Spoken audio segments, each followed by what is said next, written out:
ઉધનામાં ફાઇનાન્સરની office પર 2 round ફાયરિંગનો મામલો. Firing કેસમાં ઝડપાયેલા 4 આરોપીઓનું સરઘસ. ઉધના પોલીસે સ્થાનિક વિસ્તારમાં સરઘસ કાઢી કાયદાનું કરાવ્યું ભાન. ઉધના અને સુરત ક્રાઇમ બ્રાન્ચે ફાયરિંગ કેસમાં 4 આરોપીઓની કરી છે ધરપકડ. ચારે કેસમાં મુખ્ય આરોપીઓ ગુરમુખ અને શુભમ ઉર્ફે માફિયા પોલીસ પકડથી દૂર. ઉધના આશીર્વાદ ટાઉનશીપ ખાતે આવેલ દીપક પવાર નામના ફાઇનાન્સરની ઓફિસ પર ફાયરિંગ કર્યું હતું.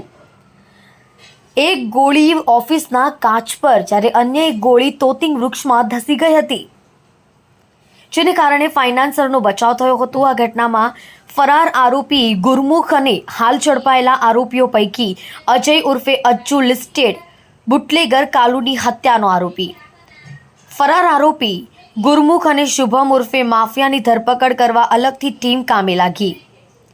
જ્યારે હાલ ઝડપાયેલા આરોપીઓનું જાહેરમાં સરઘસ કાઢી કાયદાનું ભાન કરાવ્યું. 28મી નવેમ્બર મોડી સાંજે બની હતી ફાયરિંગની આ ઘટના. ફાયરિંગ પાછળનું મુખ્ય કારણ રૂપિયાની લેતી દેતી. થોડા દિવસ પહેલા ઉધના પોલીસ સ્ટેશન વિસ્તારમાં પિયુષ પોઈન્ટ જતો એક રસ્તો છે, ત્યાંથી એક બનાવ બન્યો હતો. ત્યાં ફાયરિંગનો બનાવ હતો, જેમાં આરાધ્યા કોર્પોરેશન જે ફાઇનાન્સનું એક ઓફિસ છે, એમાં દીપક પવાર કરીને આ ઓફિસ ચલાવે છે. એના ઓફિસ ઉપર 2 રાઉન્ડ ફાયર થયા હતા. આ બાબતને લઈને તરત જ ઉધના પોલીસની ટીમ, આ ઉપરાંત સુરત શહેરની ક્રાઇમ બ્રાન્ચ અને અન્ય અધિકારીઓ પણ ત્યાં પહોંચી ગયા હતા. અને બનાવની આસપાસનું જે સીસીટીવી ફૂટેજ છે અથવા અન્ય જે ટેકનિકલ ઇન્ફોર્મેશન હોય એ તમામ પ્રકારની અમે વેરીફાઈ કરી રહ્યા હતા. એ ટાઈમે અમે જે આરોપીઓ છે જેણે ફાયરિંગ કર્યું એની શોધખોળ કરી રહ્યા હતા.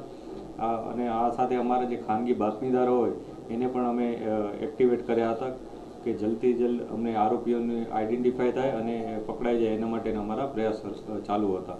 આ માટે એક વ્યવસ્થિત રીતના આયોજન કરવામાં આવ્યું, જેમાં શહેર ક્રાઇમ બ્રાન્ચની ટીમ અને ઉધના પોલીસ સ્ટેશનની સર્વેલન્સ તથા અન્ય ટીમોને સાથે રાખી અને અલગ અલગ ટીમો બનાવવામાં આવી. આ બધી ટીમોએ સીસીટીવી ફૂટેજ ચેક કર્યા, ટેકનિકલ ઇન્ફોર્મેશનો એ ગેધર કરી.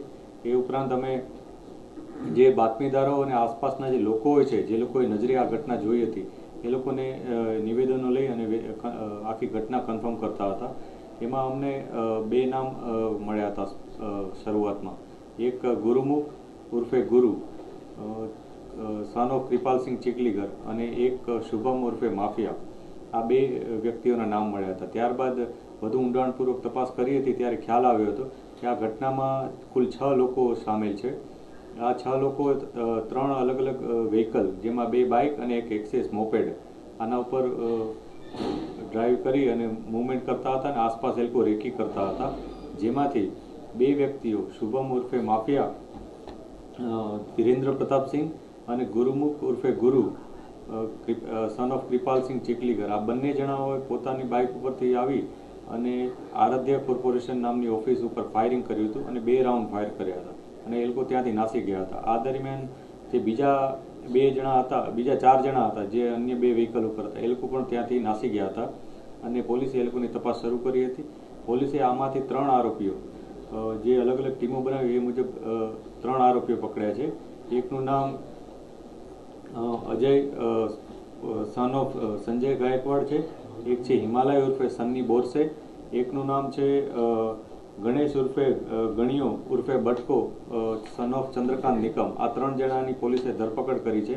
બાકી જે 3 આરોપીઓ છે એમાં ગુરુમુખ, પછી શુભમ ઉર્ફે માફિયા અને પ્રેમ ઉર્ફે કાલિયા, આ 3 જણાની હજી ધરપકડ બાકી છે. પોલીસ આ ત્રણેયની શોધખોળ કરી રહેલી છે. અત્યારે કારણ શું છે સર? અત્યારે જે આ ઘટના બની છે એમાં અમને જે કારણ મળ્યું છે એમાં એવું છે કે જે દીપક પવાર છે, જે ફાઇનાન્સની ઓફિસ ચલાવે છે, એ 2020 પહેલાં આ ગુરુમુખને ફાઇનાન્સ પૈસા આપતો હતો, ફાઇનાન્સ ઓલા ઉપર, અને ડાયરી બનાવીને પૈસા આપતો હતો અને જે એનું રેગ્યુલર એનું ઇન્ટરેસ્ટ હોય લેતો હતો. ત્યારબાદ જ્યારે ગુરુમુખ 2020માં કાલુ મર્ડર કેસમાં સંડોવાયેલો હોવાથી એ જેલમાં ગયો હતો. ત્યારબાદ ગુરુએ એની પાસે વારંવાર પૈસાની માંગણી કરી હતી, પરંતુ આ જેલમાં જતા અને એણે મર્ડર કરેલું હોવાથી દીપક પવાર છે, જે ફરિયાદી પણ છે આ કેસમાં, એણે એને પૈસા આપવાની ના પાડી હતી. એકવાર એના ફાધર, ગુરુમુખના ફાધર પણ એકવાર એના ત્યાં પૈસા માંગવા ગયા હતા, ત્યારે પણ એણે પૈસાની ના પાડી હતી. જેથી આ ગુરુમુખને થોડુંક અપમાનજનક ફીલ થયું હતું અને પોતાને પૈસાની જરૂર હતી અને પૈસા નહોતો આપતો એ કારણસર એણે આ ફાયરિંગ કર્યું હોવાનું અત્યારે અમને જાણવા મળ્યું છે. સર, હત્યાના ઈરાદે ફાયરિંગ કરાયું હતું કે માત્ર ડરાવવા માટે?